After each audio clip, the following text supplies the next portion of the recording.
নরম হৃদয়কে আল্লাহ পছন্দ করে, গাদ্দার অহংকারী হৃদয়কে আল্লাহ পাক পছন্দ করে না। যারা মানুষকে দয়া করে, দুর্বলকে সাহায্য করে, নিজের সন্তান, পরিবার, আত্মীয় স্বজন, অধীনস্থ তাদের সাথে ভালো ব্যবহার করে, আল্লাহ পাক তাদেরকে ভালোবাসে। দুনিয়াতে তাদের জন্য বিশেষ রহমত আল্লাহ পাক দান করে, কিয়ামতের ময়দানে তাদের মুক্তির ব্যবস্থা আল্লাহ পাক করে দিবেন। প্রিয় নবী মুহাম্মদ রাসূলুল্লাহ সাল্লাল্লাহু আলাইহি ওয়াসাল্লাম হাদিসে পাকে ঘোষণা করেছেন, আর-রাহিমুনা ইয়ারহামুহুমুর রহমান। পৃথিবীর মধ্যে যারা মানুষের প্রতি, সৃষ্টির প্রতি দয়া করবে, রহমানুর রহিম, পরম করুণাময়, অসীম দয়ালু আল্লাহ রাব্বুল আলামিন তাদেরকে বিশেষ দয়া করবেন। নবী করিম সাল্লাল্লাহু আলাইহি ওয়াসাল্লামের আরেকটি হাদিসে আমাদেরকে স্পষ্ট জানিয়ে দিয়েছেন, যেটা তিরমিজি শরীফে এসেছে। হযরত আব্দুল্লাহ ইবনে আব্বাস রাদিয়াল্লাহু তাআলা আনহু হাদিসের বর্ণনাকারী, তিনি বলছেন, ক্বালা রাসূলুল্লাহ সাল্লাল্লাহু আলাইহি ওয়াসাল্লাম, আল্লাহর প্রিয় হাবিব মুহাম্মদ রাসূলুল্লাহ সাল্লাল্লাহু আলাইহি ওয়াসাল্লাম ইরশাদ করেছেন, লাইসা মিন্না মান লাম ইয়ারহাম সগীরানা ওয়া লাম ইউআক্কির কাবীরানা ওয়া ইয়া'মুরু বিল মা'রুফ ওয়া ইয়ানহা আনিল মুনকার। নবীজি সাল্লাল্লাহু আলাইহি ওয়াসাল্লাম ইরশাদ করেন, ওই ব্যক্তি আমার উম্মত হতে পারবে না যে আল্লাহর বান্দা ছোটদেরকে স্নেহ করে না, অধীনস্থদের প্রতি দয়া করে না, বয়সে যারা ছোট, পদবীর দিক থেকে যারা নিচে, তাদেরকে যারা স্নেহ মমতা প্রদর্শন করে না, ছোট বাচ্চাদেরকে যারা দয়া করে না, বয়সে যারা ছোট তাদেরকে যারা মমতা প্রদর্শন করে না, ওয়ালাম ইউআক্কির কাবীরানা, আর বয়স্ক যারা আছে তাদেরকে যারা সম্মান করে না, ওয়া ইয়া'মুরু বিল মা'রুফ, সৎ কাজের আদেশ দেয় না, ওয়া ইয়ানহা আনিল মুনকার, অসৎ কাজ থেকে নিষেধ করে না। নবী করিম সাল্লাল্লাহু আলাইহি ওয়াসাল্লাম ইরশাদ করেন, ওই বিয়াদবের সাথে আমি নবীর কোনো সম্পর্ক নাই।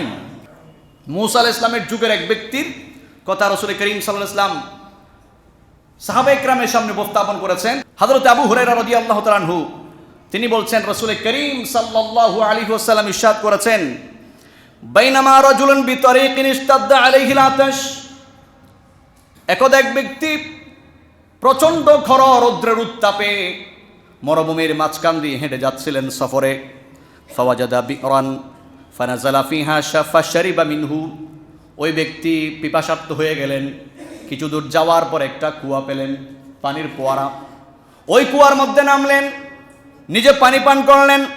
সুম্মা খরাজা ফাইদা কালবুন ইয়ালহাসু ইয়াকুলু সারা মিনাল আতাশ, ওই ব্যক্তি পিপাসার্ত ছিলেন, প্রচণ্ড পিপাসা লেগেছে তার।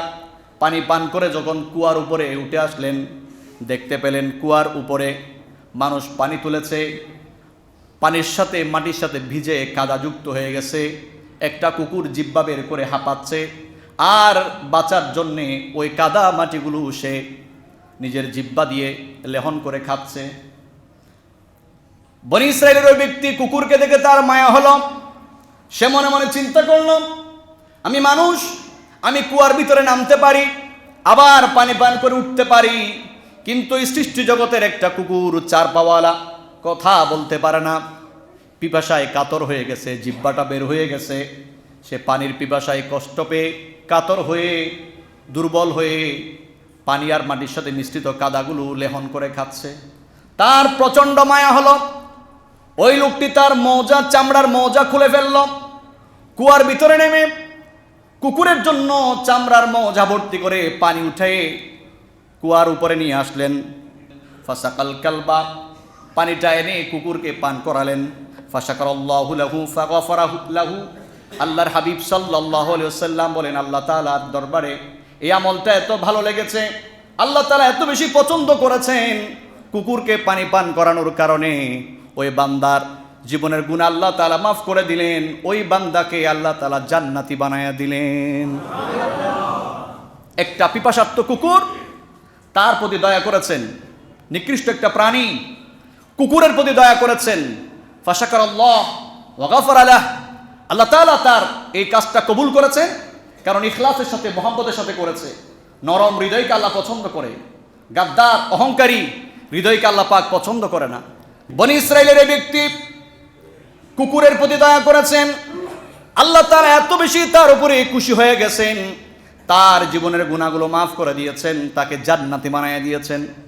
আল্লাহর হাবিব যখন সাহাবায়ে কেরামের ভরা মজলিসে এই ঘটনা উপস্থাপন করলেন, সাহাবায়ে কেরাম চোখ কপালে তুললেন, আশ্চর্য হয়ে গেলেন। ইয়া রাসূলুল্লাহ, সাহাবায়ে কেরাম বললেন, ওয়া ইন্না লানা ফিল বাহাইম আজরান লা আজরান ইয়া রাসূলুল্লাহ, কুকুরকে, চতুষ্পদ জন্তুকে খানা পিনা দিলে, পানাহার করালে, তাদেরকে দয়া করলে এর মধ্যে বান্দার জন্য কোনো সওয়াব আছে নাকি, মুক্তির উপায় আছে নাকি? আল্লাহর হাবিব সাল্লাল্লাহু আলাইহি সাল্লাম, তিনি রাহমাতুল আলামিন নবী, সকলের অধিকারকে প্রতিষ্ঠা করেছেন। মানুষ নয়, শুধু পশু পাখির অধিকারকে রাসূল করিম সাল্লাল্লাহু আলাইহি সাল্লাম প্রতিষ্ঠা করেছেন। আল্লাহর হাবিব কি বলেছেন? জীবন্ত প্রাণী হোক সেটা কুকুর অথবা কোনো একটা নিকৃষ্ট প্রাণী, তার প্রতিও যদি কোনো মানুষ দয়া করে, মমতা দেখায়, আল্লাহ রাব্বুল আলামিন ওই বান্দার গুনাহ মাফ করে তাকে আমল নামার মধ্যে এত বেশি নেকি দান করবে, এই আমলের উসিলে আল্লাহ তাআলা তারে জান্নাতি বানায়া দিবে। মুসলমান ইমানদার যারা আছে, হাদিসে পাক থেকে, সাহাবায়ে কেরামের জীবন থেকে শিক্ষা নেওয়ার দরকার আছে না নেই? বনি ইসরাইলের এক মহিলা, হৃদয়টা ছিল খুবই কঠোর, কঠিন হৃদয়ের মহিলা ছিলেন। সে কি করেছে? একদিন রান্না করে ভুনা করে রেখেছে কিছু তরকারি। তার একটা পোষা বিড়াল ছিল ঘরে, ওই বিড়ালটা তার রান্না করা ভুনা করা তরকারিগুলো খেয়ে ফেলেছে। বিড়ালটাকে খাঁচার মধ্যে বন্দি করেছে, এমনভাবে শাস্তি দিয়েছে, পানি বন্ধ করে দিয়েছে, খানা পিনা বন্ধ করে দিয়েছেন। বুখারী শরীফের বর্ণনা এসছে, নবীজি বলেন, উযিবাত ইমরাআতুন ফি হিররাতিন, এক মহিলাকে আল্লাহ তাআলা বিড়ালের কারণে জাহান্নামের শাস্তি দিয়েছেন, জাহান্নামী বানিয়ে দিয়েছেন। হাবাসাতহা হাত্তা মাতাত জুআ, ওই মহিলা বিড়ালটাকে বন্দি করেছে খাঁচার ভিতরে, পানি বন্ধ করে দিয়েছেন, খানা বন্ধ করে দিয়েছেন। আস্তে আস্তে দুর্বল হতে লাগলো বিড়ালটা। একদিন হঠাৎ করে মারা গেল। এই বিড়ালের প্রতি নির্মমতা, নিষ্ঠুরতা, এই একটা আমলের কারণে, এই একটা দুষ্কৃতির কারণে, বিড়ালকে হত্যা করার কারণে, নিরহ বাকহীন, কথা বলতে পারে না, এরকম একটি প্রাণীর প্রতি নিষ্ঠুরতা প্রদর্শনের কারণে আল্লাহ রাব্বুল আলামিন তারে জাহান্নামী বানিয়ে দিয়েছে।